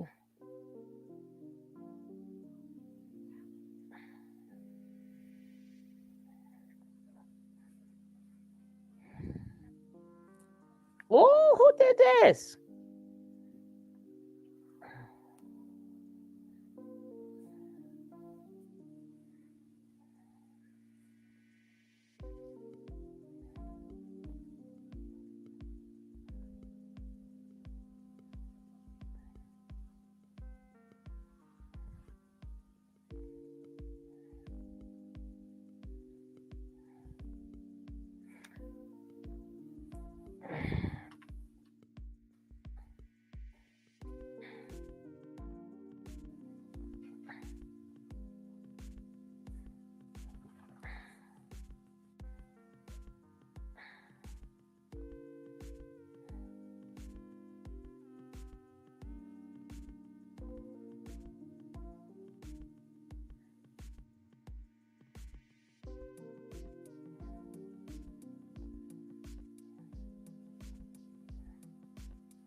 Hey, Barbie, what's up, baby?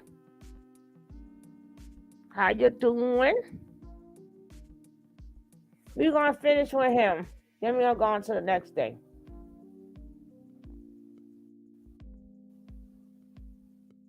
Story of one college girl's adventure in 2018 sent shockwaves throughout the online community, leading to questions of who else and how many.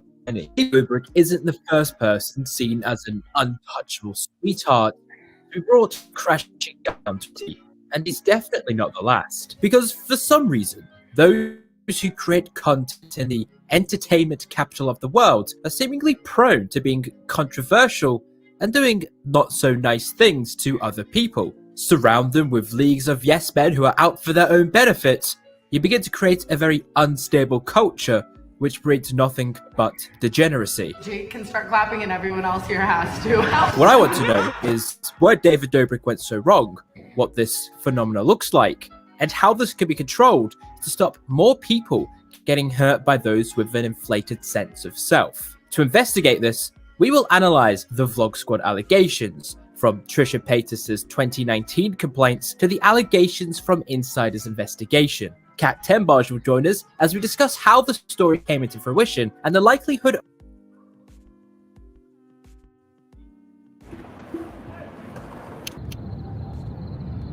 Hey guys, it's David. I want to come on here real quick. Now, again, this is the cult leader. This is the cult leader. That's how I be trying to tell y'all. Y'all got to stay off.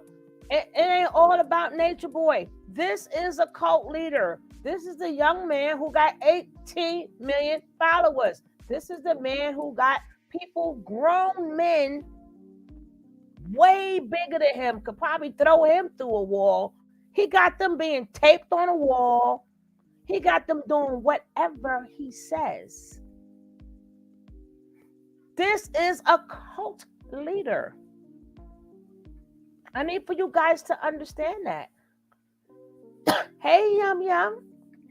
Hey, Yum Yum, baby. This is a cult leader.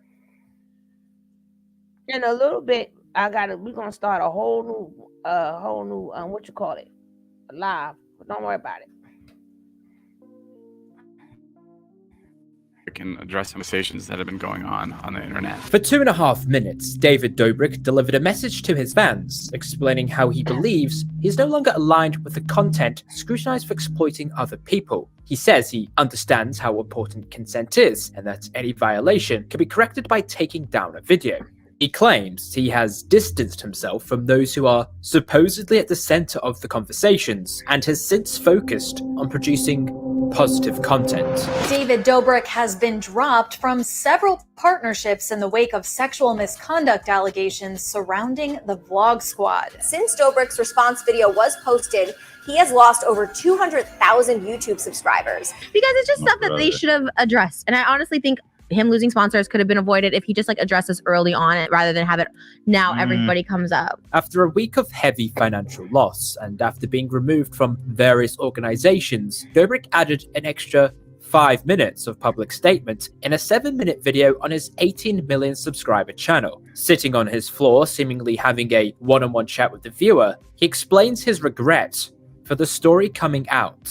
I wish I was more aware at the time, and I'm so sorry I missed that. I didn't know what was going on in that room, and I should have been. I should have been there, and I should have been making sure that everybody involved was taken care of and wasn't uncomfortable. He made this statement after losing millions of dollars worth of sponsorship. However, the Vlog Squad's how you gonna make sure everybody's involved and make sure everybody's comfortable? How about they shouldn't have did it? If they not comfortable, what does that mean? You're gonna make them comfortable? What does that mean, David? Explain that. I should have been in the room and I should have made sure everybody comfortable. What if they not comfortable? I think you should have said is I would have made sure. And now this is all recent, guys. This is recent. This is what's going on now. Instead of saying I would have made them do consent forms and see do they have consent, not make sure everybody's comfortable. But now that he lost a lot, now all of a sudden we ain't friends no more because he still got them 18 million viewers. Tell you, Nature Boy ain't got nothing on his baby face boy. He ain't got nothing on his baby face boy.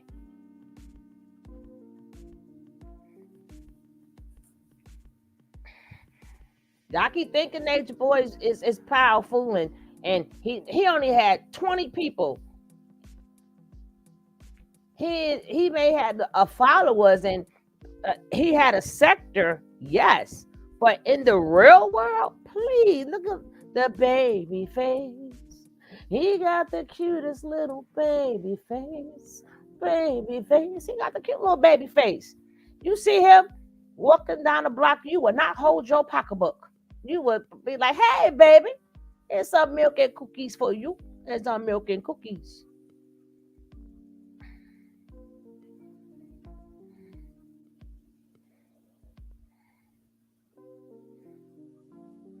Looking like the boy. That's what Coffee said. Looking like the boy next door. Exactly.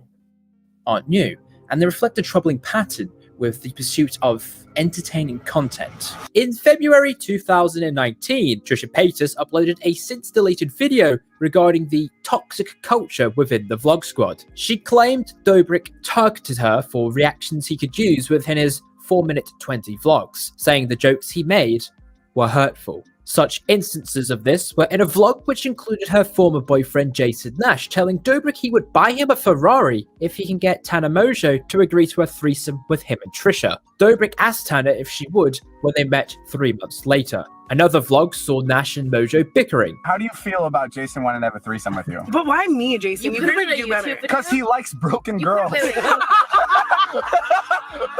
that true or true? Yeah, it's true. She also claimed Nash had been indecent towards Mojo during the filming of a mock date for content on Dobrik's channel. She says he tried to kiss Tana and she responded by pulling away. His response was, "It's for the video," disregarding Tana's discomfort with the advance. These videos mentioned were swiftly removed. The theme of consent would continue into February this year when another Vlog Squad member accused Dobrik and Vlog Squad members of sexual assault and using him as the punchline for racially insensitive jokes. Joseph Francois recounted on the H3 podcast a sketch in Dobrik's vlogs where he was asked to open a refrigerator. You were at the friend's house and then they open a fridge and a bunch of watermelons fall out or something.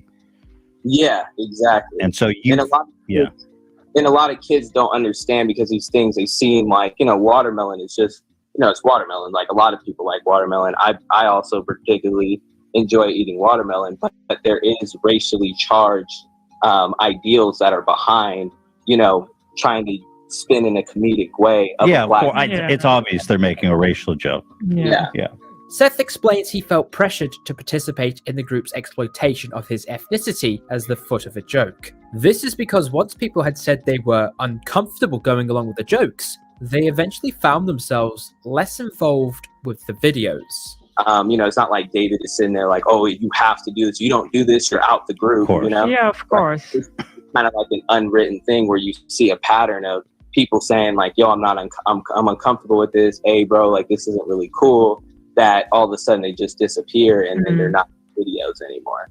He then says he was assaulted whilst filming for one of Dobrik's videos, where he had consented to kiss a disguised Corinna Kopf. However, the video's prank was Seth thinking he would kiss Corinna, but instead, it would be Jason Nash. He says he did not consent to this, and after reflecting on it months later, he felt violated. In response to this, Seth was met with an attack from Vlog Squad member Scott Sire, who said he had lied and actually provided Dobrik with consent. However, he inadvertently reinforced Seth's claims because the supposed proof of consent was for another video after the alleged assault. This was seen by most as a tactic to invalidate Seth and his story, essentially victim blaming him because he had later consented to the other prank. As a result, Sire quickly took the video down and went straight to the Note app to claim he was sorry for acting on emotion. It was an awful video and had a certain lack of awareness towards consent and sexual assault. Seth told BuzzFeed he came forward with his story because he wanted to encourage others to think about their experiences and if they've ever felt something that happened to them was wrong.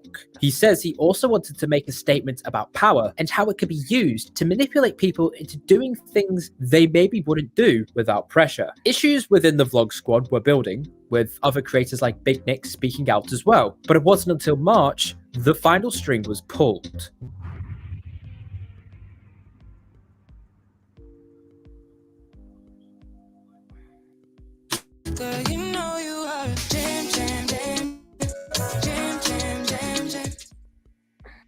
Litter robot? Litter robot. Oh, The Lord. history of YouTube began I do? not with a bang, but with a whimper. Yet again, another creator from the He didn't really want his name in there at all, and he told me that he was now losing sponsors and that people online were mad at him and were calling him all kinds of names. And I told him that I was sorry to hear that, to which he asked me, are you sorry to hear it or are you sorry that you wrote it? And I told him I wasn't sorry that I wrote it because I was just doing my job. Jeff had decided to record this conversation without Kat's knowledge, something beyond ethical and completely negating consent, which is very bad optics considering the issues in the article revolve around consent. What he did was legal, but how he used the recording was insincere and misled people into believing a false narrative when he uploaded the recording in a video onto his channel. He mischaracterized our conversation and stated that I was apologizing for reporting basically incorrect information that was attributed to the wrong people. In response to that video, I got a ton of hate from Jeff's fans. A lot of people just took him at face value and started to attack me and on various platforms for something that wasn't true and was ultimately super misconstrued. I initially responded in a Twitter thread where I included like a recording from our initial conversation, basically showing this is what I asked Jeff, this is what he said, and this is why I included it in the piece, showing that I had just done my due diligence and not really misconstrued his words. Jeff didn't respond to Kat's threat, but he did later talk about it on the Frenemies podcast with Ethan Klein and Trisha Paytas. He admitted that he hadn't read the full article. And he also looked pretty bad because Ethan threw up a photo of him at the apartment at the end of the night. And previously, Jeff had been denying that he was actually there for any of the acts that were described, but he definitely was there for the duration of the girls being there. So people had been supporting him. People thought that I was lying and that I had done my job wrong. But by the end of the day, I think people were able to recognize that Jeff's story was very all over the place. From this, the most telling issue with Jeff Wittek was the fact he cared more about losing sponsors than the fact a woman had been assaulted whilst he and his friends were present and making themselves money at Hannah's expense. This article currently cost me every partnership I've worked my entire life to build. And it's all just because I was trying to help by telling the reporter the truth. Now, one thing that stands out about Hannah's story is that it was preventable, and the person responsible for this is David himself. A lot of people have questioned whether David should be at fault for any of this. And I think what's important to remember is that this isn't the first allegation to come out against Dom, and David has responded to the allegations against Dom in the past in a couple of ways. Dom's behavior towards women became the subject of scrutiny after VidCon 2017, where he faced many accusations of misconduct. There were a few days on Twitter where all of these allegations were coming out about Dom. Some of them were from the comedian and former YouTuber Elijah Daniel, and he was alleging that Dom had groped one of his friends at a party, and that when confronted, Dom just blamed it on the fact that he was drunk. And then the most serious allegation was a YouTube video by a woman named Ali Hardesty. Dom had approached her and she didn't really know who he was or who his character was at that point, but she said that she was like dancing with him and talking to him and that he was really, really aggressive. She initially was freaked out by how sexually aggressive he was, but that her friends had told her, oh, you know, he's playing a character, his character is Dirty Dom, this is just how he is. And they also said that she should keep talking to him because he was part of this incredible, famous YouTube vlog squad. He led her to this sort of private balcony area where there were a bunch of people around and there was a couch. And she said she sat down and he got on top of her. And despite her saying no, despite her trying to get away from him, he, first of all, kissed her without her consent. And second of all, he actually reached into her shirt and groped her without her consent. When Ali came out with this story, this prompted Dom to make his first apology video. Hey guys, so I just wanted to talk to you about some stuff that's been going on with VidCon. There's been some accusations made about me, so I just wanted to make sure I got the story out there and let everyone know what's going on. The accusations against me aren't 100% true, but to an extent they are. I am aggressive when talking to women, I will say that. And there's a difference between being forward and persistent, but what I was doing was just too intense, and now I'm working on that. And from here on out, for all the new people I meet and the people I know, I'm gonna make sure to be respectful. And David commented on that video, and David said, you know, like, it's tough to come forward about these things, but I'm glad that you made this video. So David fully knew that there were allegations like this against Dom. David fully was aware that Dom himself like admitted to having a pattern of being sexually aggressive. And then the other thing that happened that week that I think a lot of people didn't pick up on was that in one of his fan group chats, David acknowledged again the stuff with Dom, and he said that they wouldn't be making those kinds of jokes anymore because he didn't realize how close they were to the reality of Dom's character. Seemingly, Dobrik had made the correct decision and decided to gradually phase out Dom from the vlogs and the group over the following months. But by the end of the year, the character of Dirty Dom was back. David acknowledged what was going on, waited for the backlash to subside, and then brought this character back in full force. And all of this happened before Hannah ever walked into that apartment. We have a pattern of David not being completely innocent in this because he fully acknowledged that this was like a part of Dom's character, both in the vlogs and in real life, and he kept doing it. He made the conscious decision to like allow this behavior to happen. Yeah, he can't really say the no afterwards as well, because that was in 2017. The allegations are from 2018. The girl asked for that video to be removed because of what happened. So he knew that something had happened again, and he hasn't done anything about it since. Yep. So it's taken 3 years for this to come out. Exactly. And people think that, you know, David had no idea what happened in that room as it was going on, which you could argue back and forth the merits of that. But he absolutely knew what Hannah said in her text to Dom because he agreed to remove the video. So he absolutely was aware of what had actually happened that night, and he waited until it became a big public scandal to address it or apologize for it in any way. The fact it took nearly 3 years for this story to come out is an extreme injustice, not just to the girl who spoke up, but to all victims. The cracks in David Dobrik's nice guy persona gradually grew until the floodgates burst open and the criticism rolled in. His response to the situation was purely reactive to the fact he was being negatively affected. This seems to be a common theme amongst many of the larger creators who live in Los Angeles. They will reach a point where they are seen as untouchable, and then they do something stupid or something they've done gets brought up. If enough people start to criticize them and they reach the mainstream news cycle, they release some sort of statement or just immediately apologize. When there's a new issue seemingly every week, it starts to become rather concerning about what's happening with these creators. And when stories from behind the scenes start to surface, the greater issue is often overlooked in favor of picking apart the creator in the firing line. So I want to explore the culture that exists within the LA community to try and understand why people like David Dobrik find themselves in trouble in the first place.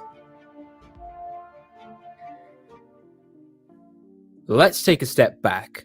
It'd be unfair to lump everyone who creates content whilst living in LA under the same umbrella. What we're talking about is the more recognizable creators and the ones who are very influential on social media, the breadwinners, and those who orbit around them. The city is, of course, a massive hub for the entertainment industry. Historically, it's the place where everyone who wanted to become a star migrated to. But with the growth of social media, also been a growth in regular everyday people getting a chance at stardom. For some of these people, their hometowns weren't enough, so they took the journey to the City of Angels. This movement was very apparent in 2014, as The Verge says this was the point when those who were popular on the internet began to relocate. There were already early social media and YouTube creators who had set themselves up in LA, but the explosion of Vine was a massive influence in bringing online creators to the city. And one thing the company did was move these creators together. They were thrown into an apartment building with each other so they could create content easily. Once Vine was murdered by Twitter, a lot of these creators were financially capable of staying in the city and had the following to transition to other platforms, specifically YouTube. I'm not a historian, but at this point YouTube became a massive rival to mainstream media audience numbers, and these creators were as influential, if not more, than traditional celebrities. Today we're talking about TikTok, and as expected, LA has become the home for many of its creators. This means there's a lot of meat in this one city, and a lot of people competing for the attention of audiences. What could go wrong? Getting attention is one thing, but maintaining it is a completely different story. A noticeable theme when it comes to the LA creators is the necessity for everything to be big, loud, been very I captivating. know, Barbie, There's right? effort put into getting attention, and there's various ways people do it, and it can be comparable to early influencers like Paris Hilton and Nicole Richie. In the early 2000s, they were tabloid fixtures. They partied in LA all the time. They specifically made it so that paparazzi were following them and photographing them. And so that there was constantly news and discourse that kept their relevancy up and allowed them to monetize off of their reputation through reality TV and sponsorships and other marketing opportunities. They were really like the first class of influencers. Since social media was very much an infant at this point, these early influencers would use tabloid publications like people would use social media today. For example, Jeffree Star was one of the first internet celebrities with his use of MySpace. He garnered attention for his outrageous behavior and antics posted to his online profile. He was behaving in a really outlandish manner in order to get attention online, whether it was good or bad. And as we can see 15 years down the line, that behavior didn't result in a particularly morally upright career. Like Jeffree Star emerged as somebody who wanted attention online at whatever expense. And over the course of the years that followed, that led to a lot of exploitation of the people around him, the people that he was friends with. And it's led to not only these petty dramas within the YouTube community, but really serious allegations against some of these people. Because if you're constantly sidestepping the law, sidestepping what's morally acceptable or morally right in order to get attention, then there are consequences to you and the people around you in the process of that.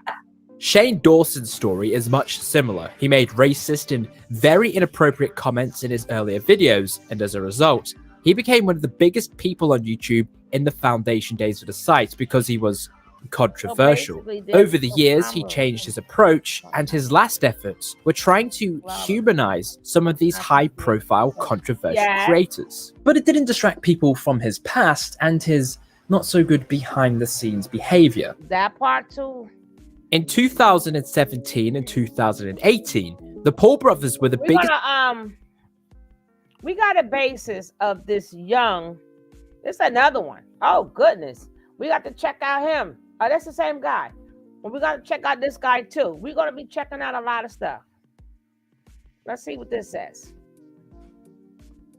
The New York Times reports over the last 6 years, there's been a network of content creator houses formed in LA. Groups of people are put together so they can create content and utilize the destination for promoting their personal brand, and then also work with others to build a group identity. The Hype House is one of the more notable creator groups based in LA right now, but back in my early days on YouTube, the biggest name was Team 10. It wasn't the first, but it definitely made a lot of noise, particularly with how it was used by Jake Paul to fuel his content. Team 10 is a self-described incubator for social media stars, and this in itself is one of the issues facing these creator groups in LA. You bring a bunch of young creators together, give them quotas of what they must do, and then also use them as a playground for your own content. Surprisingly, Shane Dawson did something good for once, and it really explored Jake Paul's thinking when it comes to why Team 10 exists. Did it feel like that? Like they used you in the favor? I'm not gonna say names, but the first group of people I would say probably got really greedy. I'd say everyone who's left is just has used us. Yeah.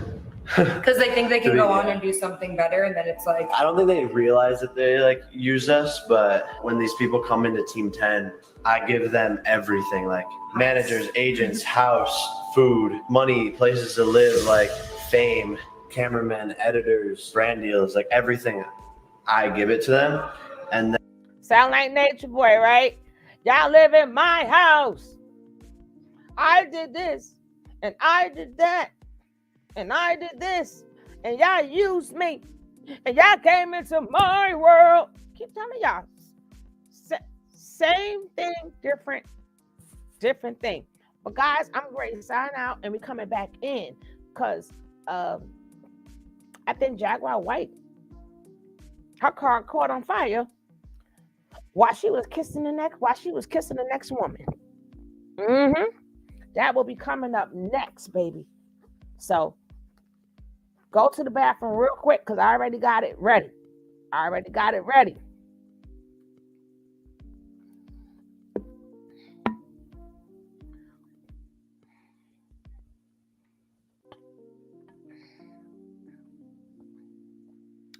I have to sip on me and Nick. She don't have the wine. She better have a sip for me. And Nick ain't had no sip for me. She ain't getting no sip of my ginger ale.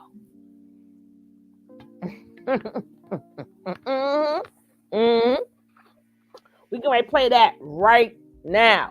So I'm going off and I'm coming right back on. I mean, literally, it's about 3 minutes. Click, click, click.